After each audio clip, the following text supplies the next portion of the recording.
Deixa eu até perguntar para o pastor Rogério. Pastor Rogério, a gente está falando do medo, que acho que vai ser o tema dessa semana aí para a gente falar bastante. Acho que o medo é um tema muito complexo. A gente tem uma grande diferença entre o medo e o temor, né? Que a gente não deve ter medo de Deus, mas sim temer, reverenciá-lo. E é diferente na vida da gente. Eu queria que você falasse um pouco sobre essas diferenças e o que o medo pode causar com a pessoa. Acho que, aliás, o medo é uma das situações que mais tem a ver com a cura da alma mesmo, né? Porque tudo desencadeia um medo, um complexo ou um trauma. A diferença do medo e do temor, o temor, quando a gente fala a respeito de Deus, é o respeito, né? Ou seja, ver Deus exatamente como Ele deve ser visto. Ou seja, o Criador dos céus e da terra, o Ser Supremo. E o medo é o sentimento que entra no nosso coração, que é agido também por um demônio chamado o espírito de medo, que vem para assolar as pessoas e fazer o quê? Impedir das pessoas avançarem.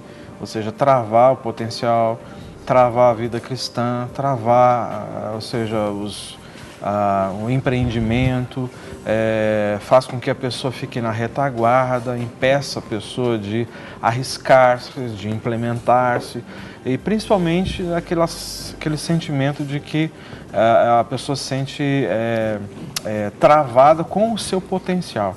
Então, a diferença do temor para o medo é justamente esse. Existe o temor também que provém das trevas, mas é o temor no sentido da autoproteção, no sentido de que eu não quero me expor porque está relacionado com rejeição, porque eu não quero me expor porque eu não quero ser visto, chamado a atenção, não quero ser repreendido, não quero ser rejeitado pelas pessoas. Então é um sentimento justamente que está aliançado com o medo. Agora, a questão do temor a Deus ele é diferente, porque aí está relacionado a um respeito, ou seja, a adoração, sim, né? reverência. A reverência, essa é a palavra. Agora, pastor, muitos líderes nos assistem também, eu acho importante a gente falar para esses líderes, porque algumas pessoas são atraídas a Deus através do medo, ou seja, se você não vier à igreja, vai te acontecer isso, você não vai ser abençoado, você não vai ser próspero. Fala um pouco sobre essa questão, a importância de a gente atrair a pessoa pelo amor e não pelo medo. Isso tem acontecido muito, né, pastor? E a gente pode ampliar também, porque tem a ver com o que os pais muitas vezes fazem com os filhos, né? Se fizer isso, vai acontecer aquilo com você. Ao invés de explicar as consequências sem fomentar o medo, acabam criando um ambiente temeroso. Essa é uma das estratégias mais fortes que existe na sociedade hoje, que é a manipulação através do medo. Então, ou seja, muitas vezes se usa esse sistema de controle para ter as pessoas em uma total subserviência, ou seja, serem servos e fazerem como pessoas, como os cavalos, usar esse termo que usa as viseiras, e elas simplesmente têm aquela palavra como única palavra. Ou seja, o líder estabelece, é assim que tem que ser. Então, muitas vezes as pessoas não buscam conhecimento, não buscam entender as escrituras se é assim mesmo que funciona, e isso traz então um jugo sobre a vida das pessoas. Então, muitos casos que nós já atendemos, né, Guerra, lá na clínica, de pessoas que vieram de outros ministérios, e muitas vezes até de ministérios muito próximos, com um sentimento de culpa muito forte, muitos deles dizendo assim, não tem jeito para mim, não tem mais salvação, eu não posso ser salvo, porque eu fiz isso, e o meu líder disse que se eu fizesse, então eu estaria numa situação completamente distante de Deus e não tem jeito para mim. Então, ou seja, existe uma ferida, existe já um problema que vem lá de trás, no relacionamento paterno, que aí quando você estabelece sua visão em cima de um líder, e um líder sem muito conhecimento, então trata as pessoas da forma do marionete, ou seja, manipula as pessoas para elas fazerem aquilo que ele quer. E isso traz danos muito fortes. Nós tivemos uma pessoa, isso já faz tempo, inclusive, que ela simplesmente tentou suicídio 3 vezes, porque o líder tinha dito a essa pessoa que se ela saísse da denominação, da igreja, então não tinha solução para ela. Que qualquer outra igreja que ela fosse, ela estaria no inferno. Então, assim, ela tentou várias vezes, a última vez tomou chumbinho, não é? Mas Deus, pela sua infinita graça, trouxe restauração, salvação, e hoje a pessoa está Você que está em casa, você tem algum tipo de medo? Talvez quando você era criança, sua mãe, seu pai, até sem sabedoria, dizia: olha, vou chamar aquele moço do saco preto ali para pegar você. Ah, não vai no portão não, por causa disso, por causa daquilo. A cuca, né? Lobisomem. O lobisomem, o que for. Mula sem cabeça. Você tem algum tipo de medo, né? Você tem medo de, quem sabe, ficar sozinho, ficar no escuro? Liga para a gente, 3209-3301.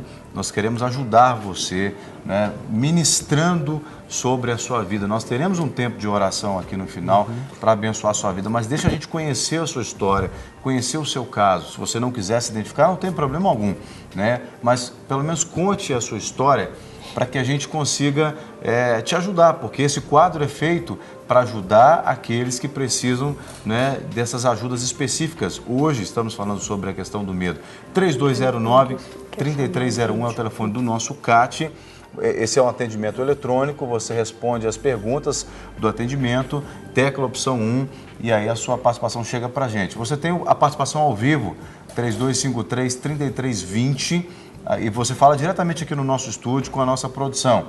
Também tem o nosso e-mail da Clínica da Alma, que é clinicadaalma@redesuper.com.br. Você também pode sugerir outros temas se quiser. E ainda o nosso Twitter, @detudoumpouco.tv.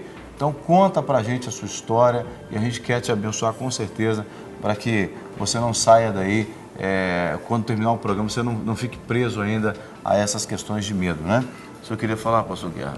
É porque eu tenho um testemunho pessoal sobre medo, eu queria... Claro. Tá? É porque muitas vezes o medo, ele é o desejo sufocante de se esconder, defender ou fugir de algo ou de alguém que nos incomoda. Então ele sufoca. E eu tinha um medo, eu falo nem medo, eu falo terror de elevador. Eu não entrava em elevador de forma nenhuma. Eu já subi 22 andares de escada. Se exercitava porque lá. eu cheguei na porta do elevador, o cara falou assim, esse elevador já parou. Aí eu subi. Então, assim, eu tinha medo mesmo. E muitas vezes eu chegava no elevador assim, olhava assim e falava, não vou pegar esse elevador não, vou subir a escada. E o que acontece com o medo? Por exemplo, eu tinha que ir no endereço, aí eu olhava lá, 15º andar. Em casa, eu já saía imaginando, tá? O medo já faz isso. Como que vai ser? O elevador é pequeno, tem funcionário trabalhando no elevador, eu vou pegar ele vazio, ele vai lotar. Então, você já sai de casa com medo. Quando eu chegava no prédio, eu já estava com o medo todo pronto dentro de mim, já estava sufocado. Aí, muitas vezes, eu não conseguia entrar em elevador, então eu esperava alguém entrar para mim entrar junto, né? Quantas vezes eu já disse assim, no 2º andar, subi o resto a pé, fizeram um comentário, esse elevador já parou, acabou, pegava outro e subi. Aí o que eu fiz? Quando eu converti, eu comecei a orar. Como eu comecei a trabalhar com cura interior, eu descobri que de pequeno, meu pai, ele amedrontava. Ele gostava muito de ouvir rádio, ouvir programa de terror no rádio. E o que ele falava? Ele falava assim, ó, a mula sem cabeça. Na época de quaresma, que existia quaresma, né? A mula sem cabeça come o olho e a unha. Ele falava que parecia comer o olho e a unha. Aí o que eu fazia? Eu enfiava debaixo da coberta, de noite, né? Cobria todinho, punha o olho no travesseiro e punha a unha assim, e dormia daquele jeito, com medo da tal mula sem cabeça, né? E depois eu converti, eu descobri que não existia nada disso, e descobri que o meu medo de elevador tinha a ver com esse problema que causou o quê? Uma claustrofobia em mim, eu tinha claustrofobia. Agora, o senhor subiu hoje aqui para o estúdio de quê? Tranquilo, de elevador. Isso abençoa, nada. Hoje, se não tem elevador, você fala,